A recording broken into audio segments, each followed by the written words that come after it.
What's up, YouTube? Today we're going to talk about matchmaking in Brawl Stars. Yeah, we know a lot of people really do not like the matchmaking for going in a game as a random in any sort of game mode. And honestly, I feel like that's why a lot of people really like Solo Showdown, because you can rely on yourself. And that's considering teaming in Showdown, which a lot of people don't like. But at least you can control your destiny a little bit better than with random teammates. And look, towards the end of the video, we're going to talk about some ideas or suggestions to improve or fix the matchmaking in Brawl Stars. And now look, also I gotta say, of course, if and when the game goes global, that will solve a lot of the matchmaking issues.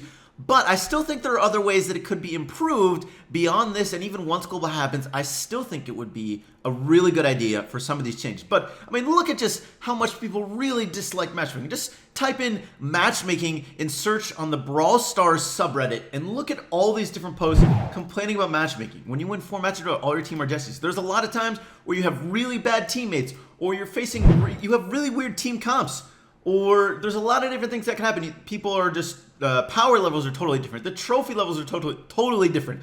And I have some proof of how bad matchmaking is, and I'll go over that really quickly soon. But I also want to show you guys, I mean, just look at all these posts complaining about matchmaking. You see them all the time on Reddit. I also asked you guys what you thought about the matchmaking on Reddit. I asked you, how satisfied are you with the matchmaking? Over 50% of you said it's okay at best. Only 14% thought it was better than okay. That's a lot of people thinking matchmaking is really bad. 19% say it's horrible. And look at some of these comments. Only suckers in my teams. I love that one. It gives us enemies which are so overleveled but low trophies. We got Kairos commenting too, mentioning how a lot of this will be fixed with global. And I do agree. But I still want to talk about this because it is still such a big issue, in my opinion, and it really hasn't been talked about enough. And look, a lot of comments complaining about how bad it is. And look at this picture. Look at this. As a 510 trophy Tara, I matched in Duo Showdown with randoms a 33 trophy Colt. What? How did I almost had 500 more trophies than he did? That's insane. And look at that bottom match. It is cut off a little, but you can still see it. The next closest person to me, trophy-wise, was almost 200 trophies away. How did I get in that match? Like, what?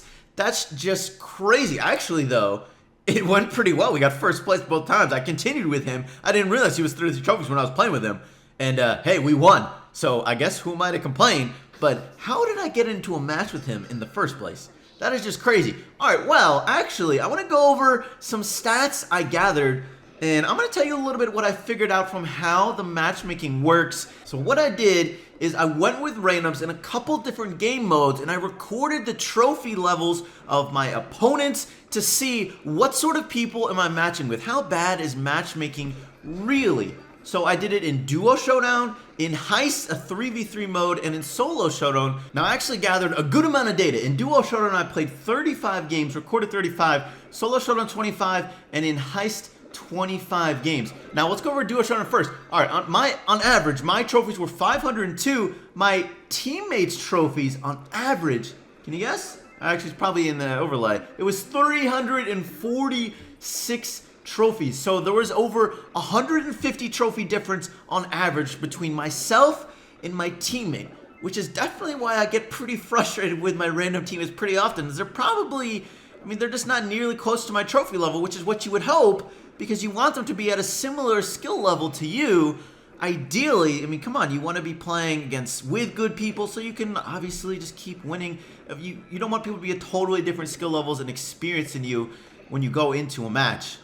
No question. Now, I didn't record the enemy trophies in Duo Showdown, but in Solo Showdown, the 25 matches, on average, my trophies were 525, and all my opponents, all 9 of them, combined together on average through those 25 games were 409 trophies. So I was playing people around a little over 100 trophies below me on average in Showdown. So in Showdown, you wouldn't really mind playing lower trophy people.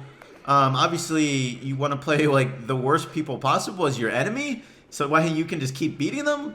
But It's just something good to keep in mind. But still, I thought it was good to know, kind of interesting. Now here's the real kicker though. It's 3v3 with randoms that is usually the most frustrating. So I got 25 games of data in Heist, and my trophies on average were 510. My teammates' trophies on average were 377. So I was about 133 trophies higher than my teammates on average. But the important thing probably is the enemy trophies on average were 427. Now, if you combine the averages of my trophies and my teammates, they were 421. So they were only, the difference between my team's average trophies and my enemy's team's average trophies was only about 6 trophies.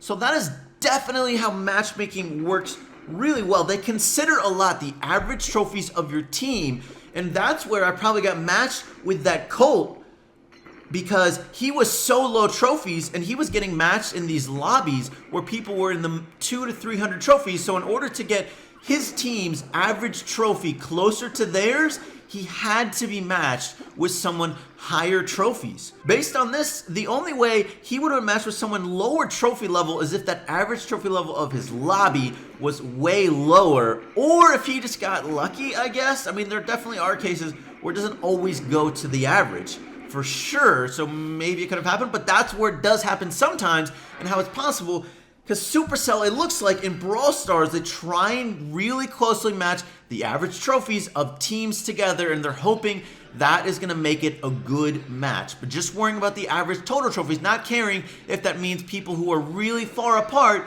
get put in the same lobby, as long as it brings the average trophies closer together. Now, what matchmaking doesn't look at, it doesn't look at the power level of brawlers, and it doesn't really look at what brawler you're playing, what brawler your teammates are playing. It doesn't try and possibly make good teams in any way. Of course, duplicate brawlers can happen. I believe they try and limit it to a degree, so it's not very likely to happen.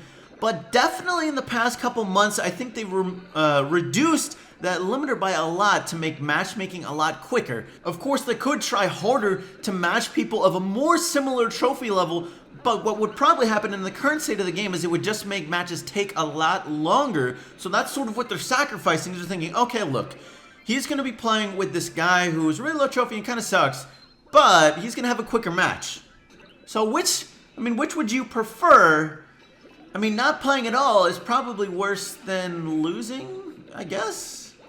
I don't know. It depends. Winning is definitely a lot more fun than losing, that's for sure. Now, of course, as I was sort of saying, there's a lot more to matchmaking and having a good team than just the trophy level of your teammates. You want to have a good team composition. You want to have the right brawlers together that work well together, that complement each other. That's definitely very important in Brawl Stars. Alright, so let's go over some ideas that could help improve matchmaking in its current state for Brawl Stars, even post-global. Even with people being much closer trophy level to each other, I still think there's a lot of ways the matchmaking for Brawl Stars could be improved, and I think it's really, really important for the success of the game, because the majority of people probably play with randoms. They may try to play with teams, sometimes people in their bands, sometimes, but a lot of people aren't in very active bands, particularly the casual players. They're probably just going to hop on, not want to wait, not want to have to spend time waiting for people to get online to join their room. They're probably just going to play with randoms and see how it goes. So I think there's a lot of things we could do to improve it. So here's some suggestions for that. Let me know your own down below as well, though. One thing I think that's really important is having some sort of ability to look for certain brawlers. Say you're going in gem grab, you want to be able to be like, okay, look, I'm playing gem carrier. I want to look for an aggro and I want to look for a support brawler. Maybe you can categorize them in certain ways, and when you go in matchmaking, it matches you up with people who's one support, one aggro, and you're the gem carrier. And then at the least, you have some sort of semblance of a team comp. That's one way you could do it. It would be maybe a little bit hard to have roles, good roles, for each brawler for every single game mode. You never know how it would work, but that could be one idea. Another thing I think that would be even better is allowing global lobbies. Now, there's definitely a lot of pluses and minuses with this one, but you would be able to have much better matches. That way, if you want the ability to look for people of a certain brawler and have a certain team comp and be able to talk to your teammates before you get into a match, and you want to be able to do that anytime, you would be able to do it with this. So if you're just you don't have any friends online, you don't have any bandmates online, you just go, all right, look, global lobbies, let me see what lobbies are open. Okay, that one has 2 people. I'm going to join that. That's the game mode I want. And then you can go ahead and talk to these people you've never met before. Say, hey, I'm going to play Poco. Can you play, Dynamite, and you can play Tara or whatever, and you can all work together and figure out a certain team comp, talk together. Of course, the ability to be able to talk with random people just anytime. There's definitely a good possibility of some toxic stuff that could happen, but maybe what you could do is you could make it so you couldn't talk to people. That's one possible way, and just have people not able to talk and just be able to change brawlers, and at the least you have a team in some way. I don't know. That one maybe not gonna cut it, but I think global lobbies would be a good way to allow matchmaking to be improved a lot, because there needs to be some sort of way to be able to look for certain people or certain brawlers that are going to complement you and your team. You need to be able to form a good team. Even if they're bad players, at the least you can have a good team composition, and that's still going to help you out a lot. I mean, if you have, for instance, 3 Mortises, yeah, you're going to do really, even unless it's Brawlable, and even then sometimes you can get countered so easily with a 3 Mortis team comp. Not a lot of damage, obviously not much range. There's a lot of stuff that can go wrong with that sort of team. So you want to have the ability to fix that. Another thing Supercell could do is, if you are playing with randoms, only match you against enemies who are also playing with randoms. That way, at the least, you both get that luck factor, and you're not going to face, a team of 3 people all over 500 or 600 trophies that are a team together and been playing together and know each other and have a good team comp and are good players. That way, you're not going to run into that sort of thing. And at the least, if you're a random, you're facing random people. Now, that could be a good way to improve it. Obviously, at the current state of the game, that's not possible. There's not enough players in the game for that to work, and it would sort of screw people in teams. At that point, if that were to happen, there's definitely pluses and minuses for this. If this were to be put in the game, playing in teams might actually end up being worse than playing with randoms, because you'd only face other teams if you are a team. I mean, to be honest, that would be a lot of fun, because you'd be facing a lot of good people, presumably, or at least a lot better people. But that might not be what some people want. You don't want to have to change the matchmaking, so if you're not a really hardcore player, you don't always want to be facing the other actually hardcore players. I definitely think one of the most important things for Brawl Stars moving forward is improving or fixing random matchmaking in some way. This is definitely one of the biggest aspects of the game that's a big negative, is matching with randoms, as we all know how that is. Alright guys, that's going to be it for today's video. Let me know your thoughts and ideas about this down below. I would love to hear it. But thank you so much for watching the video. I hope you enjoyed, and I will catch you later.